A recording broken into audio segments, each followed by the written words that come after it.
രാജ്യത്തെ വിവിധ സംസ്ഥാനങ്ങളിൽ നിലവിലുള്ള വിവാദപരമായ മതപരിവർത്തന നിരോധന നിയമങ്ങൾ സുപ്രീം കോടതിയുടെ വിശാല ബെഞ്ച് പരിഗണിക്കും.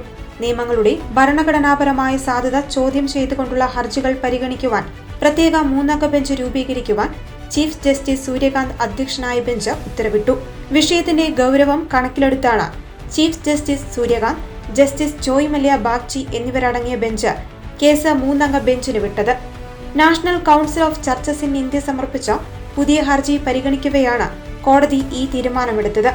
ഭാരത കത്തോലിക്ക മെത്രാൻ സമിതി അടക്കമുള്ള സംഘടനകൾ നേരത്തെ തന്നെ ഈ നിയമത്തിനെതിരെ കോടതിയെ സമീപിച്ചിരുന്നു.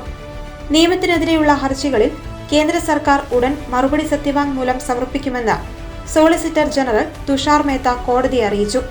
നിർബന്ധിത മതപരിവർത്തനം തടയുവാൻ എന്ന പേരിൽ വിവിധ സംസ്ഥാനങ്ങൾ കൊണ്ടുവന്ന നിയമങ്ങൾ പൗരന്റെ മൗലിക അവകാശങ്ങളും മതസ്വാതന്ത്ര്യത്തെയും ലംഘിക്കുന്നു എന്നാണ് ഹർജിക്കാരുടെ പ്രധാന വാദം.